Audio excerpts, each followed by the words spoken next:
On weigh-in this morning, Te Akau paint Matamata Tangerine in a dominant display at their home track, led by their juvenile duo. The star is back and back in style. Yes, class remains for Legato, who sizzles almost a year after last going to the races.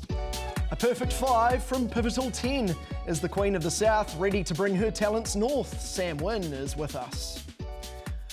We look across the ditch as well, where Skybird upsets her more fancied rivals to win the Lightning Stakes. And another piece of the NZB Kiwi puzzle is in place as the intrigue only builds towards March the 8th.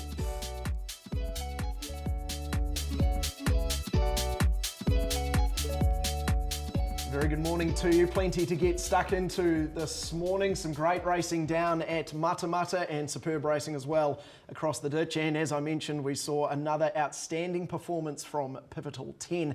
As always with me is Emily Murphy and Jayne Emily. Stunning day down at Matamata, Dean. It sure was, and a huge day for Team Te Akau, who really dominated the programme there and the feature races, of course. And some really nice stories to come out of the meeting, and Pivotal 10 really added to that Invercargill meeting too, Jane. She was just brilliant down south yesterday, Pivotal 10, and she's become a real talking point for the New Zealand Bloodstock Kiwi as well. So it'd be great to have some South Island interest in the race as we go forward. But as you mentioned, a wonderful day at Matamata for Team Te Akau. They really dominated on their home turf, but also across the Tasman. We had 10 stakes races across both New South Wales and Victoria, and some really nice results there as well. Yeah, too right. We'll look at all of that on the show today, starting with Te Akau's dominance at Matamata. 2 lengths away, Daylight Robbery out wider now to Bravery Born. It's Return to Conquer in front, sticking grimly, He Who Dares, running on out wide to Bravery Born. Return to Conquer just in front, He Who Dares tried hard, but it's Return to Conquer, 3 in a row. Return to Conquer won its second over He Who Dares. Photos for third between Daylight Robbery and to Bravery Born, and that could go either way. And back in behind them was Amarante. He's a star in the making, great attitude, you can't fault him. He's got it all there.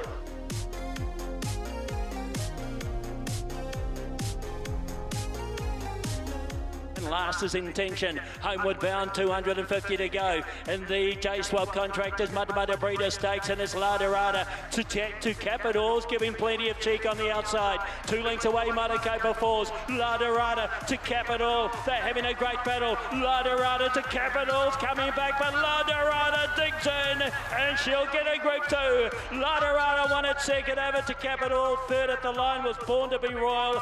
Then we've got photos here between either Matamata Falls, and what about the run of Intention? And right in line with them, Tail of the Gypsy, and Angel's Brew will be the last of them home.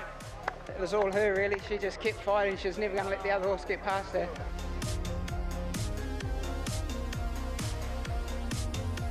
Homeward bound, 300 to go, out of stock, Nigella Lane, What You Wish For, coming after them, Wolfgang. It's now taking over, What You Wish For, Wolfgang ranged up on the outside from out of stock and Nigella Lane, What You Wish For, Wolfgang, What You Wish For just in front, the wish came true, What You Wish For won it from Wolfgang, and then Nigella Lane out of stock was next, followed by Lokanora. Then came Tiramatika Myla. Further back, Trust the New, Lin Jung Zeong Feng, Doddle and Sassy Lass. Once he's been presented with a gap, he's travelled up real strong, and probably actually aided by the second horse. When it got to him, it made him find a little bit every single time, so it was a great one. Yeah, we've seen it so many times before, haven't we? Te Akau leading the way on a big local race day here in New Zealand. And joining us now live on the show, we're very fortunate to have Te Akau co-trainer Sam Bergerson with us. Sam, thanks as always for jumping on, particularly on a Sunday morning. You had quite the day yesterday. Congratulations. Who impressed you the most? Yeah, morning guys. You look, it's hard to split the juveniles, I suppose.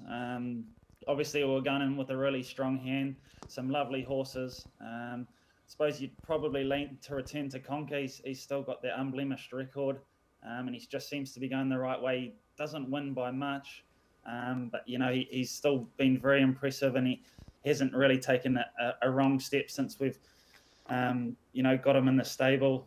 Even as a younger horse, he's just been absolutely faultless, and he's just a pleasure to have around. So we're very lucky to be working with a colt like that.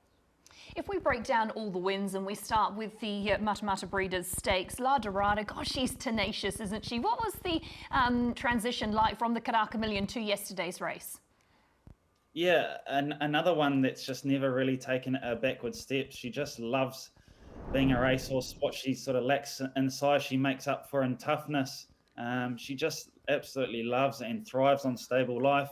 We gave her a really quiet week out of the stable following the Karaka Million, and she just returned in fantastic order, just ate everything, really, worked super leading into the race. She's actually quite a laid-back filly in track work, and then certainly saves it for race day.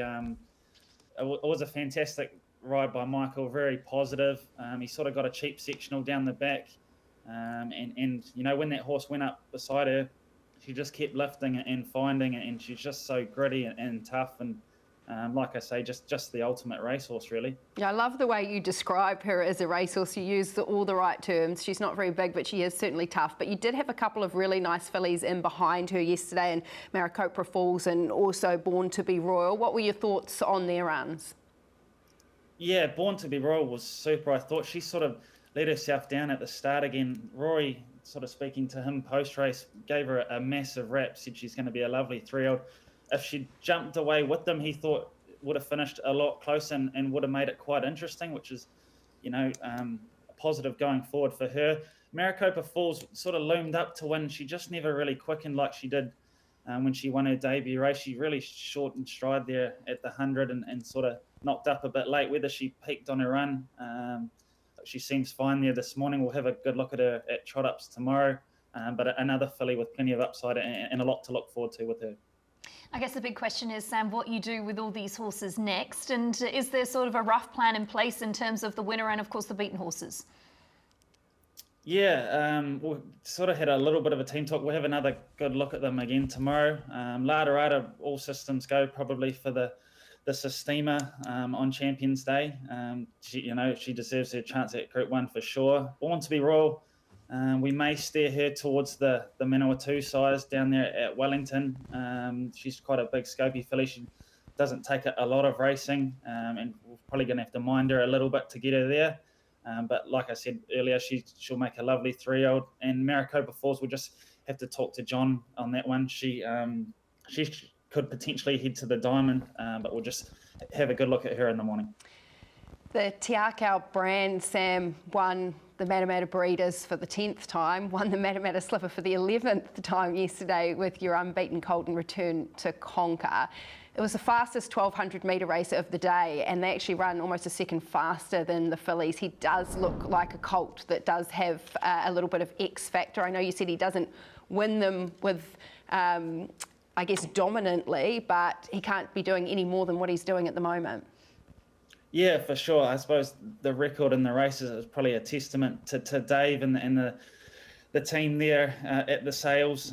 We certainly think it's sort of a lot of the, it's won and lost in the sales ring. And, Mark and I are very fortunate to be working with colts like Return to Conquer. I suppose he goes out and buys them on spec. A lot of them don't have owners when he purchases them, and he's willing to spend the money. So, like I say, we're very fortunate to be part of the small part of the team and then, have the staff at home that make it all happen.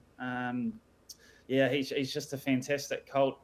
He's just been a pleasure to do anything with, even when he first come in. He's just got that temperament that holds him in such good stead. He's obviously got the physical as well. And another, really positive ride by Michael. Obviously in a small field, it can get tactical. But I thought he rode the perfect race for him. Fair play to the second horse as well. He was very, very game in defeat, and Grillsy sort of commented he thought he was going to get beaten by a length, but he just kept giving, and two really nice horses to look forward to. Both your race day jockeys on this particular colt, both Witamupin and Michael McNabb, have been really vocal in saying how impressed they've been by him. What sort of feedback are you getting from your track work riders, and what are you seeing from him at home that sort of makes him such a special colt? Yeah, obviously the temperament's one thing. He's got a fantastic brain. He's just never put a foot wrong. Everything he does, he just knows what he's there to do, and he does it so he seems to be very effortless in anything he does. He's always been an impressive track worker. We've worked him with older horses.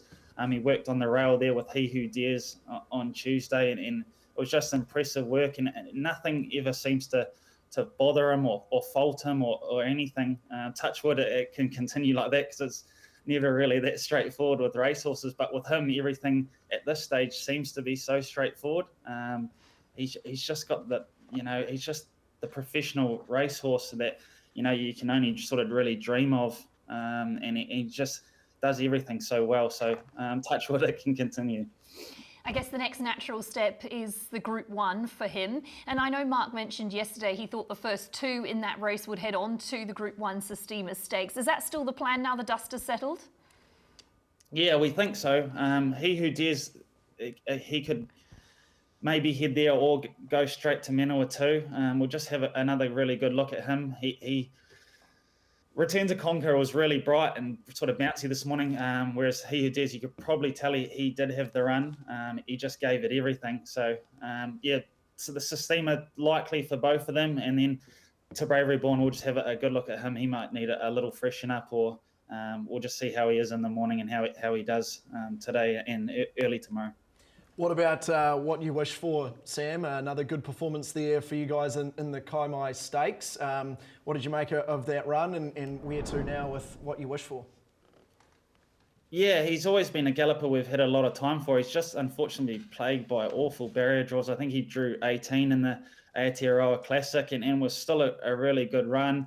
A really good positive ride by Grillsy. We'd unfortunately, due to the barriers, we'd had to been dropping him out.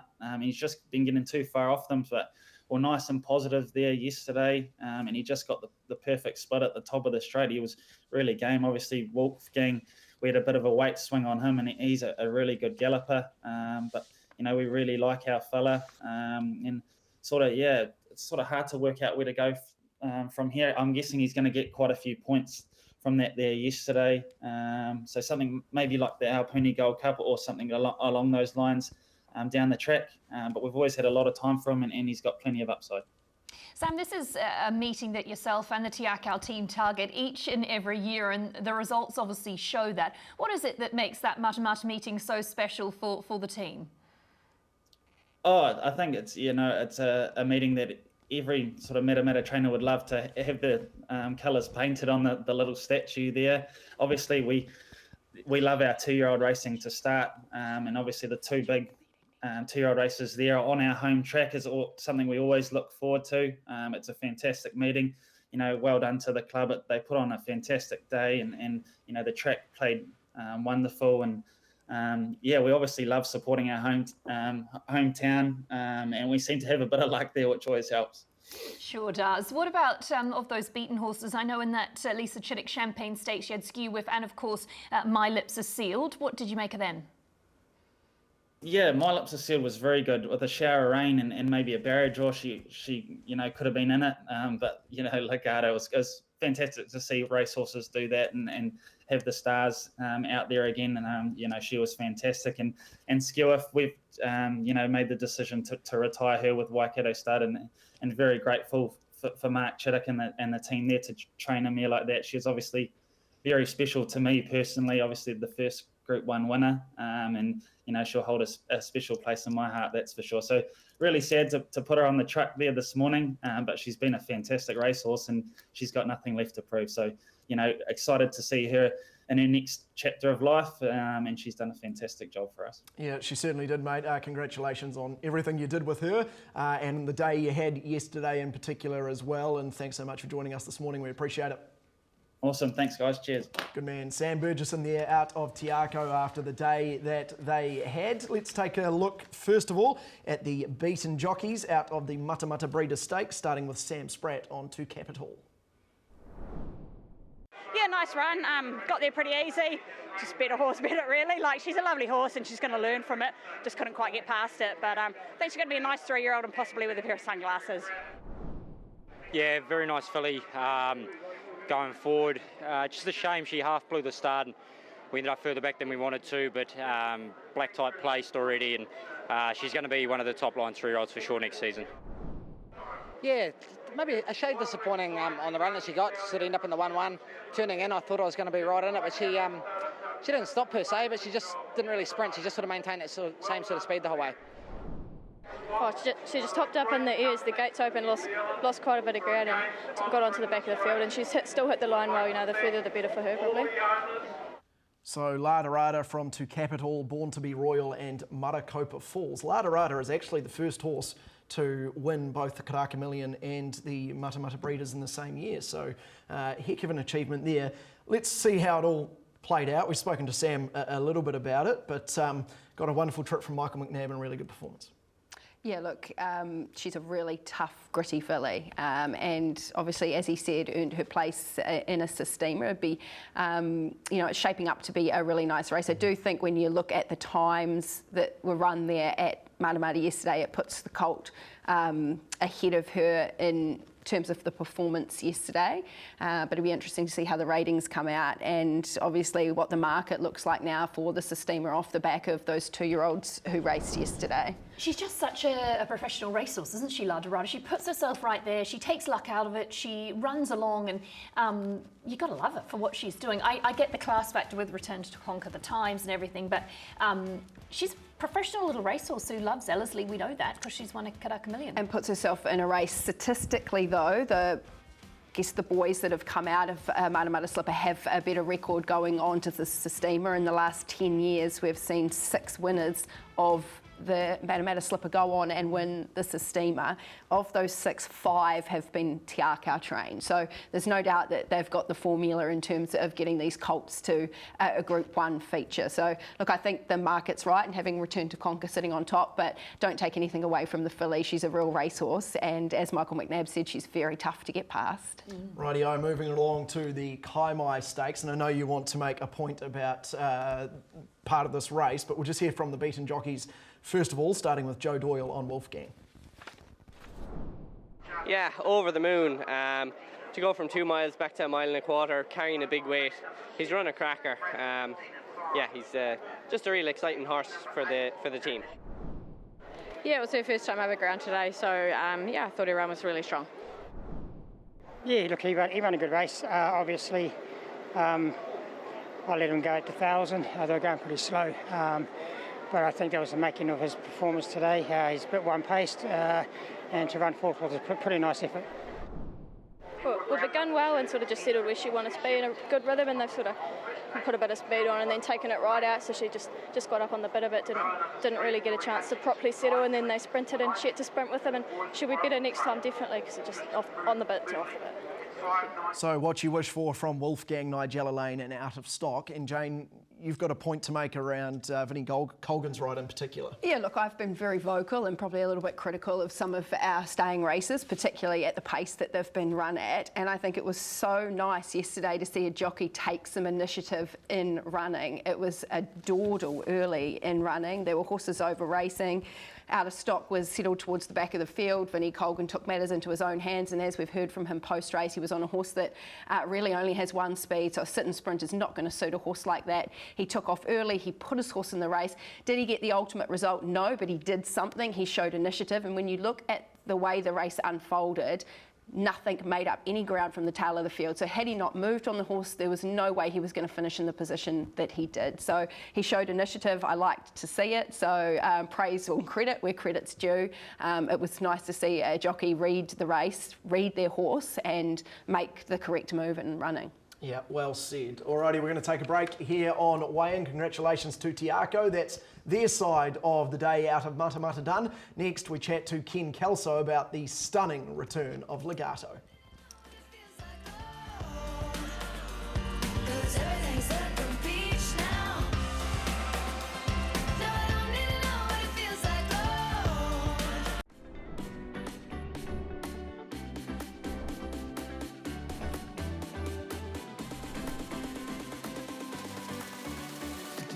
We've got Legato returning 322 days since her last race day start, which in fact was at Flemington in the Australian Cup.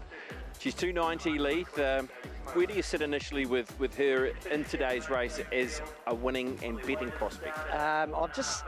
Look, she's going to need a lot of luck in the running, and just the way the track's playing hard on the inside, the winners have been all day. She's going to have to turn the tables, so she's going to have to come down the middle of the track on a tempo that looks like there's a little bit of speed in the race, but I'd love to say I want to see her win, but I just don't know if she can from the position she's going to end up in. As you know, she's not wound up, so I'm surprised how short she is in the market, but you know, I suppose class, she's got abundance of that, so but no, it'll just be one step at a time. We're set. Gates open, they're off. Adalio out wide began quickly with Aquarello. Going forward, 4 for Cindy, Lux Libertas, and through on the inside, Bedtime Story and Moving Melody. And behind them, Frost Fair from Imprevu back midfield. Skew Whiff is back there as well, followed by Carmen Line and then Irish Legacy. Legato, she'll settle back 4th last here from Provence. At the 200 metres, it's Legato coming out after Aquarello, Bedtime Story. Legato, Aquarello over on the inside, but here she comes, Legato. She's been away for a long time, but she's back big time, baby. What a win, Legato. You just cannot beat class in this game, and we've seen it today with Legato. $2 million into Kitty, thank you very much. It's great to see her back, and she's a beast, she's just a machine. Oh yeah, it's just stunning. I've got no words to describe it, you know, just away from the races for 12 months, one exhibition gallop, Tauranga, and you know, what a horse she is. Yeah, she got there so quick, and I thought, here she is again. She's come back so well, but she led down so well, and just race day fitness got to her last 100, but she's a gutsy classy mare, and she showed that today.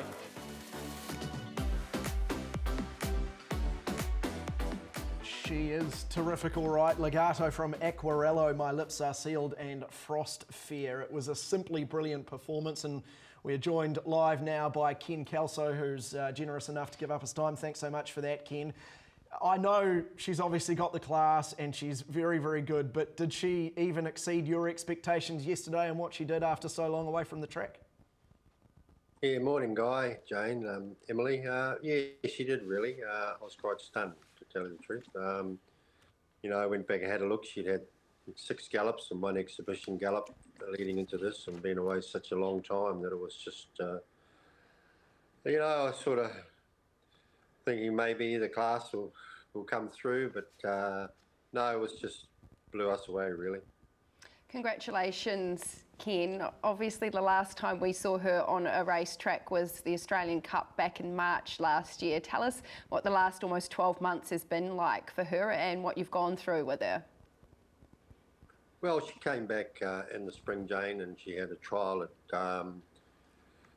at Te Rapa in August, ready to prepare her for the spring, and we had a leg issue.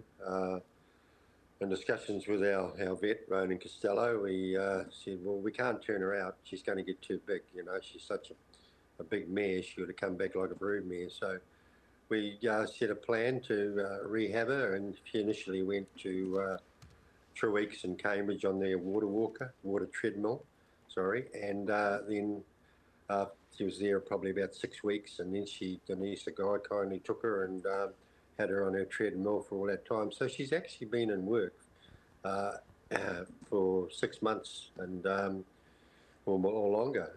She came back to the stable about 6 weeks ago, fairly forward. She'd done a lot of work on the treadmill. It was just a matter of she had a base fitness. It was just a matter of getting her wind right. And as I say, she's only had the 6 gallops since she came back. Started off 3/4 pace and built up, and then had that 9 exhibition gallop at Tauranga. Left it up to Ryan to give us a clue. I said, come over on last Wednesday, and we went against the rail on the course proper, and he gave us a ticket of approval to go ahead and pay up, and the rest is history. Ken, post the race, what's the recovery been like for her, and how is she this morning? No, very good, Emily. Been down and checked her. Went down last night. She had the night in the paddock. I like to put him in the paddock the night after, and she's good. Went down this morning, and she's looks good. So fingers crossed, everything's fine. What do you do with her from here? Obviously, there's some pretty handy Group 1 assignments coming up in a couple of weeks' time. Well, obviously, the obvious race for us, the thoroughbred breeders at Auckland, March the 8th. And then from there on, but I don't know, maybe we could look to go back to Australia, but we'll get through. We said all along when she came back into work to be one race at a time, one step. We got through exhibition gallop. We got through yesterday, so the obvious target is the thoroughbred breeders. Ken, you're the one here doing the interview this morning, but there's another member of the team who's pretty important, and you spoke about that in your post-race interview yesterday. Tell us about Bev and the huge part she plays in the business too. Oh, you know, she's still, even though she can't get to the races these days with her health, she's still a major part in the training of the horses. She's my ears and eyes, and, you know, we discuss preparations and where horses are going, and has a lot of input, and so it's still a partnership. Ken, we've seen another smart filly of yours at the races in recent times in Alabama Lass. How's she come through her railway run, and are we likely to see her on Champions Day at Ellerslie? Yeah, that's the plan, Jane. She's come through it good. She had a quiet week, and then she's building up again now. Hopefully she'll have an exhibition gallop at Matamata on the 1st, and then run in the King's Plate at Auckland. Alrighty, well, we very much look forward to seeing both of your star girls out on Champions Day on March the 8th. Pass on our best to Bev as well, and thanks so much for jumping on this morning, mate. Well done. Beauty. Thanks, Guy. Thanks, Jane. Thanks, Emily. Good man. Thank you, Ken. Very much appreciate it. So let's take a look at the beaten jocks first of all. Starting with Aquarello. Yeah, nice run, BP. Look, she drew pretty neatly, so we elected to go forward. Look, she got a nice set outside the leader, and she gave Legato a horse to chase. Yeah, she's run a cracker really from a really tough gate. If we had a kinder draw, I reckon we'd have been right involved. But no, we're very pleased.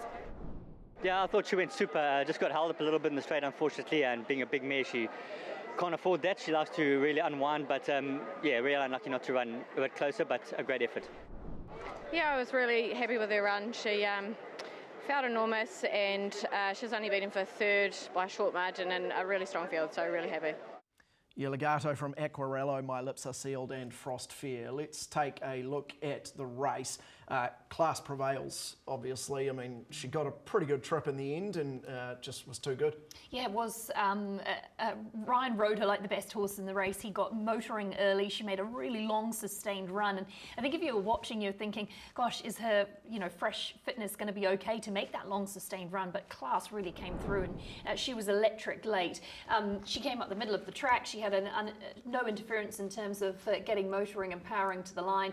Horses that you want to follow. Aquarello, gosh, she's become such a handy mare. She's been racing in fabulous company of late. She's been picking up a number of stakes placings, stakes wins, and she's been a real asset to the team. And I thought Ardalio was eye-catching against the older horses, top quality older horses at that. Worked home really nicely in terms of an NZB Kiwi, and My Lips Are Sealed, much the same. Very, very eye-catching late with the performance too.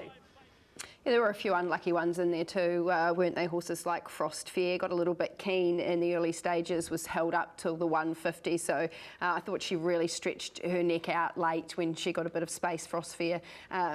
Province, again, not much luck for that mare. Seems to be a bit of a habit for her. I thought Irish Legacy maybe just had a bit of an off day. I thought a slightly disappointing run, slow away, but didn't really fire. But yeah, there were some nice runs. My Lips Are Sealed, certainly one of them from the back of the field, but all honours with the winner in Legato. She was the classiest horse going into the race, and she certainly proved that. Here is the market for the New Zealand Thoroughbred Breeders' Stakes, and Ken Kelso has confirmed that that's where Legato will head. Unsurprisingly, a pretty short-priced favourite. Conasana, though, very impressive Ellerslie last time. yeah, pretty interesting little market. It is, and obviously you've got the Bone Crusher on the same day, so this market is still so strong, even though you've got the 2,000 metre Bone Crusher on the same day. It's a really good field of fillies and mares. Certainly going to be enjoyable on the day, and of course in terms of the 2,000 metre race, well, you've got the likes of Vencedor and top quality horses to head there too. So as we keep saying, Champions Day is really shaping up to be mouthwatering. Well, from one star girl to another, we head down south to Invercargill and take a look at Pivotal 10's stunning win, another one to add to the collection, this time in the Southland Guineas. She's the most relaxed horse over there at the moment. She's just strolling around with her head down. But the moment the saddle goes on, she really switches on, you know. The moment the gates open, she's fire. I'm delighted with her. We're still going to need a lot of luck. There's a bit of depth to today's race, so I don't take it lightly. Well, please God, we can get the job done for the owner and the team at home. At Pivotal 10, she's an excitement machine, Aidan Rodley. She parades in beautiful order, and she's into $1.45. Yeah, just went down and saw her get saddled up and get led around. And yeah, she's got a game face on, no question about it. She's putting together such a good record. This outstanding filly, Pivotal 10, looking to make it 5 on the bounce. The way they go, and Pivotal 10 began okay. The favourite Calanzor showed early speed. Lily was close up, just behind them. It was Sesimbra. Next one, Bellado Ace on the inside. Then came Freddie Time, but up towards the turn, and it's Pivotal 10 in front. Leads by 3 or 4 lengths over Lily in second spot. Bellado Ace in third. Then Sesimbra. Next one, Calanzor. Pretty fly, but look at the star filly go. Pivotal 10, 6, 7 lengths in front from Lily in second. Sesimbra to the outside. Then came Neptune, Calanzor, Pretty Fly. But Pivotal 10 will complete 5 in a row. 3 listed wins in a row. She's 8 lengths in front. The star of the South. Pivotal 10, way too good. What a win, what a horse. Pivotal 10, outstanding. Has been able to take the Guineas by about 8 lengths. Yeah, privileged to be here. What a performance. The filly by 10 Sovereigns, raced by Colin Whiteman, has dead set bolted in here. Yeah, look, it means so much. Like, there's so much work goes in with all of my team at home, you know. A bit of pressure off for the jockey, but look, I'm just delighted, and I'm very lucky to have a horse like her. You can't buy that feeling, to be honest. I heard a couple of them are going to try and box me in, but I think they're still trying. But look, I'm just blessed to have her. Where to from here with her? Look, we said we'll head on to the Wellington Guineas, and as long as she's happy and healthy, we'll just one race at a time. To be honest with you, I've probably never seen a horse develop so much in the last 3 months in my entire life, and this is just a journey because, as you know, Sam Wynne, she's a wee champ, and we just all love her, you know. So I'm a bit emotional about that as well. But yeah, so no, this is good. So it's not over, as you probably know. We'll go north now, and then we may even head to Brisbane if the filly wants to do that. What a win, what a horse, perfectly summed up, and a great call by Craig Rail, and we're lucky to be joined now by Sam Wynne on the show. Sam, thanks very much for giving up your time. Congratulations on another stunning win with this horse. How much fun are you having? Good morning, guys. Yeah, thanks very much. It's kind of hard to believe at the moment what she's doing. She's surprising me each time because she doesn't show much ability at home, so each time she steps out there, she just seems to be improving, and that's where I'm learning more about her, you know. She seems to be able to maintain that super high cruising speed. Is that what it feels like when you're riding her in a race, Sam? Yeah, definitely. Like, she has such a smooth stride on her, you know. She very economical, and it's just a good way to describe it. She's just very gentle. Like, she's not hard on the bit. She just flows really nicely, and she makes my job very easy. I enjoyed your dig at your fellow riders post-race yesterday about them trying to box you in. You made sure that certainly didn't happen. Talk us through the run, because you were very positive out of the gates. It almost seemed like you wanted to be the one dictating terms. Yeah, look, it was a case of having to, because I'm just riding her like the best horse, and no leader won all day, so it was risky. But I just didn't want to get caught in amongst a few of the ones that weren't going to finish off. So I just had to take luck out of the equation and ride her like the best horse. You know, even the fence wasn't that flash either, so we kind of had to give it to her the hard way even, you know. And she done it well, thankfully. Sam, you spoke about it briefly in your post-race about the feeling it is for you being the jockey and obviously the trainer, but just talk me through the pressure, because trainers feel pressure obviously having their horse right for the day, but you've got that added pressure of then having to execute the performance as well. What's it been like for you? Yeah, I can't lie, it's been a lot of pressure. It's been hard sometimes, but I'm just very grateful to have a horse like it, so I won't let the pressure ruin it for me, you know. Like, I've got great people around me that makes my job easy, so I've got a lot of people to thank, just to make it all possible, really, you know. And Colin even gave me the opportunity of, I've got a few horses with him, so yeah, the people around me make it easy on me, but inside I do be exploding like with nerves sometimes, you know. But once I'm on the horse, it's grand. It's all gone away, and like, I think just having faith in her helps. But yeah, she's a nice little filly, and we're just lucky to have her in the stable. So hopefully we can keep going, you know. Well, she's lucky to have you the way that you guys are going together. It was mentioned after the race around the NZB Kiwi, and you did say that no one had approached you yet about that side of things. Has that changed at all in about the 18 hours or so since she did that? There is a lot more talk about it, all right, but no approaches, to be honest. Like, I'll be honest, like, my gut is to not go, you know. I'd love to take it on, but I just don't know if it'd be right by the horse. I know you think you'd be crazy not to have a crack, but I think our next assignment is big enough, and we'll get through that and see where we end up, you know. We'll try not to get too ahead of ourselves, because it's still that we're beating a few green horses there as well, you know. So once she gets up north, we'll know how good she is. But she's improving the whole time, so that's exciting, you know. Tell us about her owner, Colin Whiteman, because we heard from him post-race, but he's a big part of the stable. And what's it been like sharing this experience with him?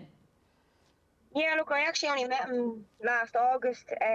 He approached me to take a few horses, and I was looking at moving to a bigger stable anyway, so that gave me the confidence to look for the bigger stable and take it on, you know. So he's been great to deal with. I have 6 to 7 horses for him in work, and he has a few horses. Like, he supports a lot of young trainers, which is good, you know. And he has horses all over the place, so he deserves the success he gets. I know he likes to have an opinion on a thing or two, like most men probably, but look, he's a great owner to me, and I couldn't be more grateful. What sort of conversations were you having with him when she first entered the stable? As you've said, she hasn't shown you much in her track work. She's certainly a race day horse. What were the conversations with him early on?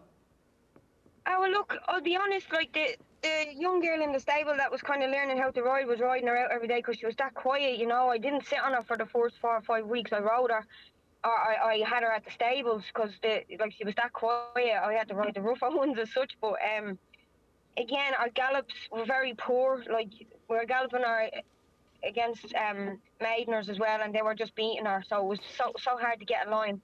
And her fresh up run really impressed us. Like, she Timaroo went in without a trial, and she had a long time off, and she just got beaten on the line by a stakes performing horse.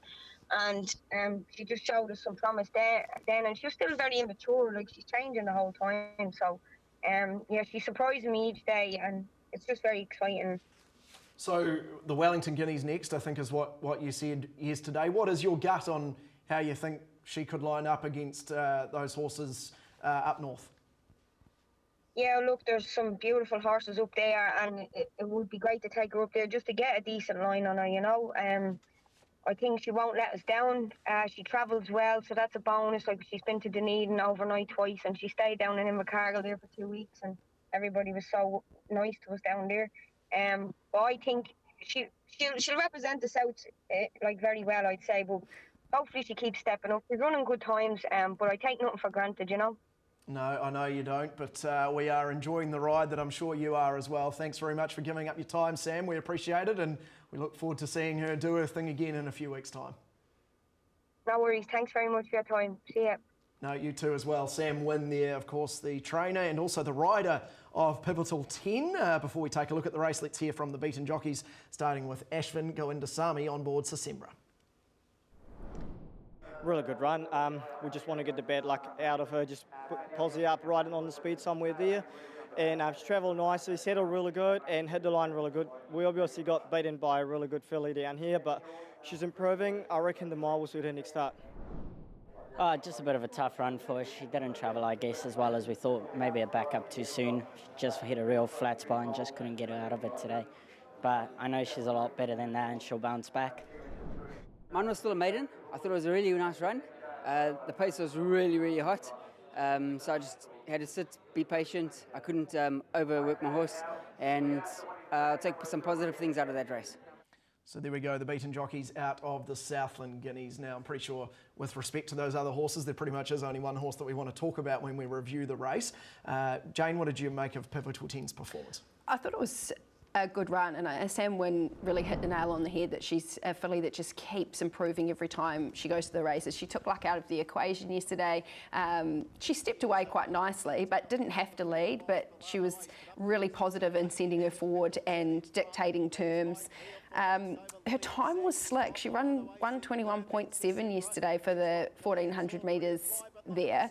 When you compare that to the other 1400 metre races on the day, the rating 75 gallopers, well, she was almost 2 seconds faster, which equates to about 12 lengths, and she was 1.6 seconds faster than the rating 65 on the day. So she's dominated this field by 8 lengths, but the time that she's put up has been slick. So it's going to be really interesting to see where she's rated now off the back of that win. I think I don't want to disrespect the horses that she's beating, but clearly she's not beating a high quality 3-year-old down there at this point in time, but I'm really interested to see where her rating sits amongst the Northern 3-year-olds off the back of that particular performance yesterday. But look, she's a wonderful horse for Connections, Emily. 5 in a row, 3 at listed level, and they're really excited about the product that they've got. And she cost $15,000 as a weanling from the NZB Bloodstock. So it's a polar opposite, isn't it? You've got Return to Conquer from Te Akau with the $1 million price tag winning, and you've got Pivotal 10 with a $15,000 price tag winning.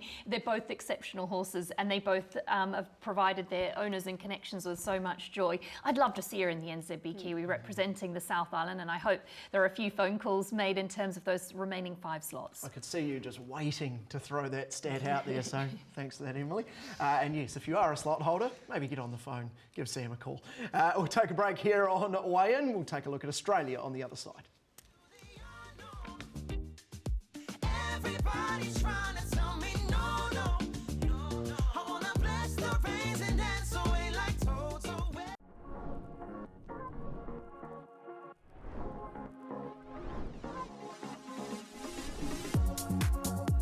Benedetto's about 4 off the front, and behind those horses then is Skybird, who's trying to get through its way to the stars, joined by Growing Empire. Stretton Angel the outside, Benedetta coming on, or Growing Empire's running all over the place, and Skybird dropped on them, drove through from last, races clear, a spectacular win.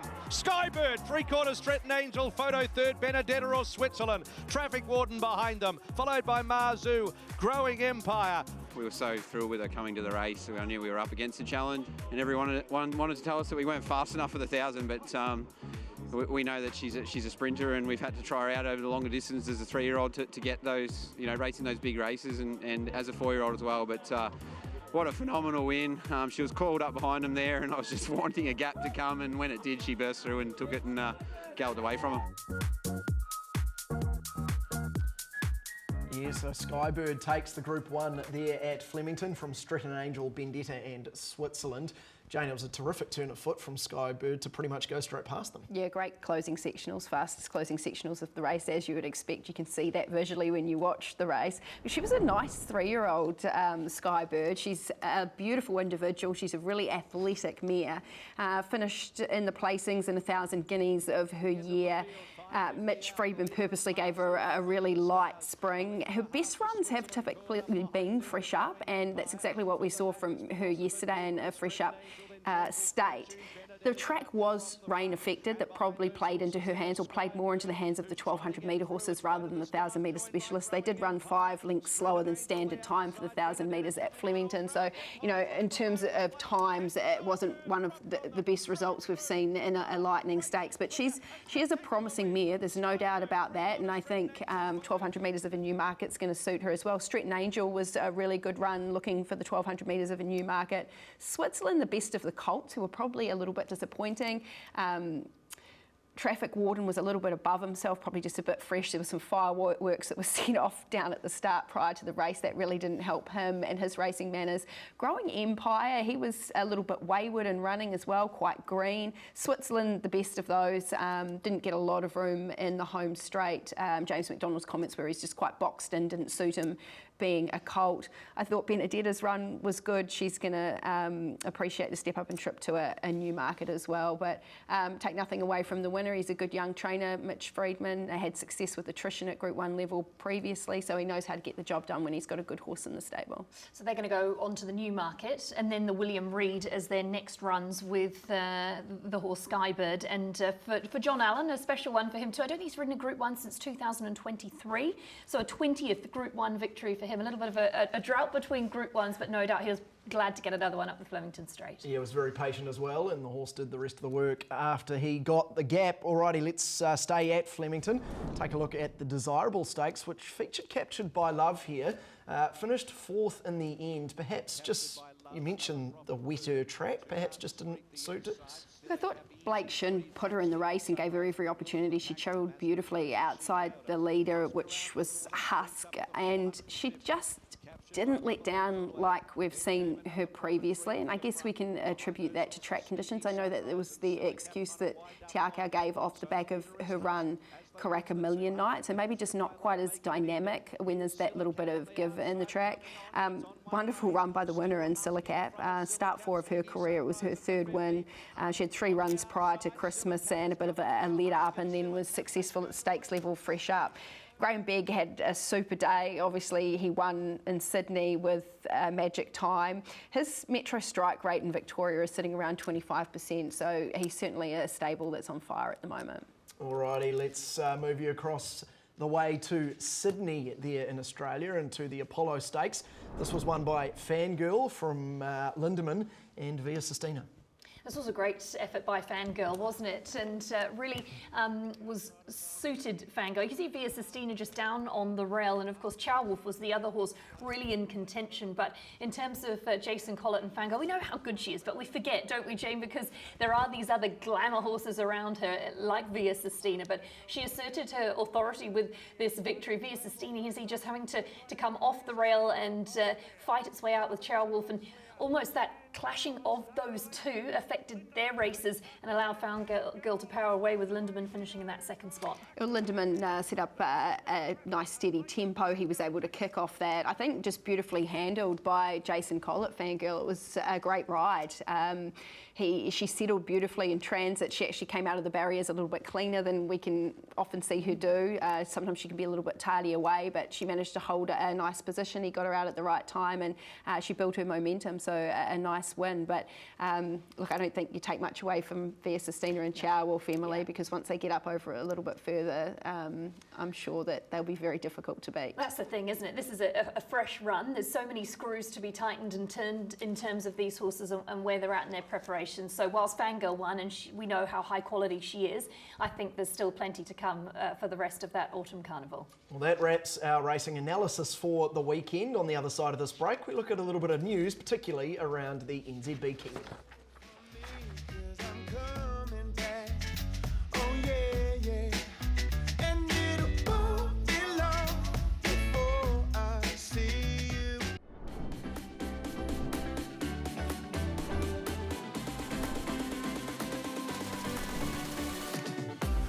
Big news, you get to come back to New Zealand. You're bringing a wonderful horse with you, Perfumus. Exciting news for you and for us, mate. Yeah, it's great. It's a great concept, and to get over there in the Kiwi, the inaugural running of the Kiwi, is very special.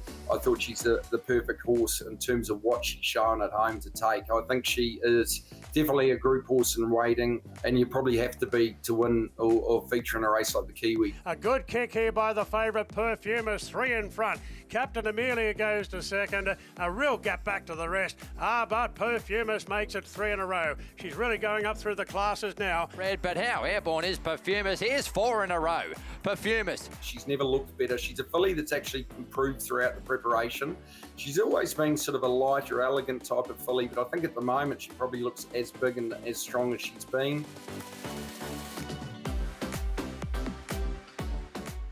So Perfumist locked in, the 9th runner locked in for the NZB Kiwi and confirmed in the race slot for the race.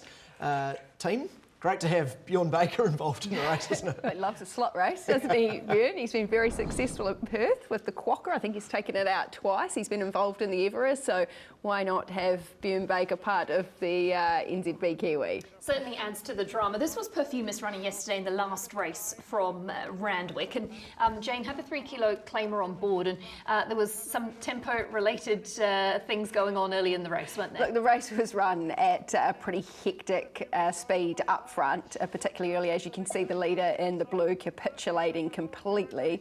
For Perfumist to finish where she did, considering she sat on the hot tempo, was actually a really brave performance from her, and she was beat by a filly that was competing at stakes level last preparation as well. So I thought there was some merit in the run. I guess the only negative is that she's had a pretty tough run leading into the race. So Bjorn's got 3 weeks now to get her to bounce back and obviously travel over to New Zealand. I think she's a high-class filly, and it's great that we can have a horse of her calibre included in the race. But yeah, she had to do it the tough way yesterday. But despite the fact that she was beaten, it was a very, very good run. Yeah, we did see another runner for the NZB Kiwi on track yesterday, not in a race, but Damask Rose in those Te Akau colours was on track at Matamata. Had a track gallop ahead of the Kiwi alongside Campionessa. Here, Damask Rose is on the outside of Campionessa, as I say, in a track gallop yesterday. So that's, of course, leading towards the NZB Kiwi on March the 8th. And you've got to say, she looks pretty good there. Indeed does Damask Rose, of course, after her success in the 3-year-old Karaka Million. But let's get you across to the wall now. And team, this race is really starting to take a little bit more shape seemingly every day. Yeah, exactly right. Obviously, we had the announcement of Perfumist. You can see she fills that slot number 12. There's still 5 slots to be filled, and I guess time's running out and horses are getting thin on the ground. We spoke about Pivotal 10 in terms of an NZP Kiwi chat, but are there any others that we've missed? Hanky Alpha is one that springs to mind. What about any other Australians that might come over? We've got 3 weeks until the running of the Kiwi, so I guess there's some slot holders that are probably starting to, narrow down their selections. When you look at some of the runners that are still available for the race, you mentioned Hanky Alpha, which is probably at the top of many lists. We'll probably see it run this coming weekend. You've got horses like Climb the Ladder. Aussie Kerr still hasn't put in a selection, obviously races in his colours out of the Chris Waller stable. Sergeant Major's the other one that Aussie Kerr may consider for his slot out of the Kieran Maher stable, both out of Australia. Savour the Dream, the other one, who won up in Queensland last Saturday out of the Bevan Lambing stable. Locally, Stephen Marsh has still got a couple of nice horses in Hitterbell and Penman that are certainly options for the race, TriStar. So it's going to be really interesting. You mentioned Pivotal 10. Interesting to see which horses are going to fill those last 5 spots. Yeah, it's such a intriguing race, obviously the NZB Kiwi guy, and you can see of those slot holders, who is your money with? Who are you liking in terms of the NZB Kiwi at this point in time? Probably Damask Rose at the moment, or Checkmate. I think Checkmate's been very, very impressive in its runs so far. Damask Rose was so good at Ellerslie, which is another tick to her name. Obviously the top 7, was at 8 now in the market there, are obviously confirmed in the race. And as we can see, Linebacker has drifted out to the $12 mark. Unlikely that we're going to see him come over. Connections have basically said that he's going to stay in Australia and continue racing. Same as Feroce, who was placed in the CS Hayes yesterday at Flemington. Cambridge Stud is the interesting one as well, whether they'll go for a 3-year-old to run in their colours. We saw one in action yesterday at Matamata, or whether they'll look outside of the horses that they own themselves. So look, there's still a little bit to play out and time is running out as we get closer to the race. Yes, Michael Guerin on the mail run yesterday morning saying that there will be a slot announcement tomorrow as well, so potentially look out for that one. El Vencedor, some more news during the week. El Vencedor, who's obviously in great form at the moment, is going to take on Hong Kong in April. Yeah, what a fun experience for the owners. Obviously, I guess these opportunities don't come up very often, so when they do, you have to take them. They've got a hardy, really strong 2,000-metre horse who is pretty resilient and loves racing. So why would you not take the opportunity to travel with him? He's pretty foolproof, and it's a great opportunity for Marsh Racing to promote their product, but also for the owners to have an incredible experience up there in Hong Kong. I'm just trying to work out how I can get up there again like I did for International Week, and perhaps, you know, cover all the action in terms of El Vencedor, maybe enjoy myself too. I'll back your bid, mate. Don't worry, I'll back your bid. Alrighty, time for our moments of the week here on Weigh-In. Jane, I'll start with you. I loved the return of Lady Shenandoah yesterday in Sydney for the Chris Waller stable. I thought that she was dynamic, fresh up. I was a little bit concerned that the 1,200 metres might have been a little bit sharp for her. She had trialled particularly well, but gee, she's going to get better as she gets up over 1,400 and a mile. Look at her prickly heads on the line. I think she's got a huge campaign in store for her. They're obviously an ownership group that put a lot of money into racing. She was a $500,000 yearling. She's won a Group 1, and I think she can go on and pick up some more, but she's a filly that I'm going to be watching closely because I think she can have a big autumn. I went for the South Island Star in Pivotal 10. I just think it's an awesome yarn. Purchased for $15,000, ridden and trained by the same woman.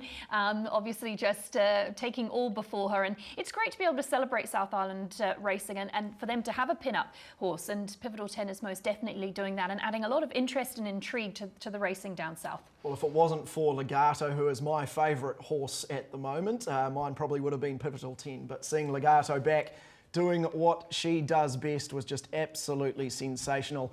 Wasn't really expecting her to win, and when she won like she did, I thought it was pretty special to see, so very much looking forward to seeing what she can do going forward. Alrighty, what about our Weight Watchers, our horses that we want people to look out for potentially? You would have struggled to have missed My Lips Are Sealed in that race that Legato was in. I think it's a really strong race that we can follow. She was stone motherless last and running and was able to peel out down the middle of the track and to work home really strongly to end up placing. It's hard to imagine when you see her in running. So great effort by her, and I think there's a nice win in store for her shortly.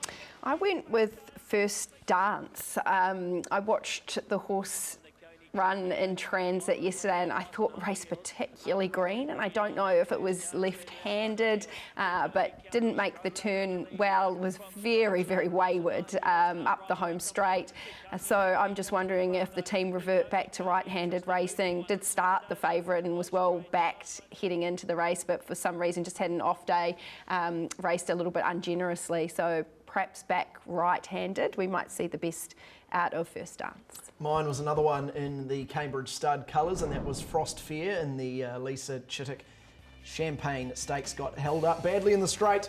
Unlikely probably to have beaten Legato, but she looks like one to follow, that's for sure. So we've got First Dance, My Lips Are Sealed, and Frost Fair. Great to have you with us on Weigh-In today. Hope you have enjoyed the show. Thank you both for coming in again and joining me and giving us your insight throughout the day. We'll do it all again next week. Of course, don't forget the Gearin Report tomorrow night on Trackside and trackside.co.nz. Enjoy your week. We'll see you in 7 days.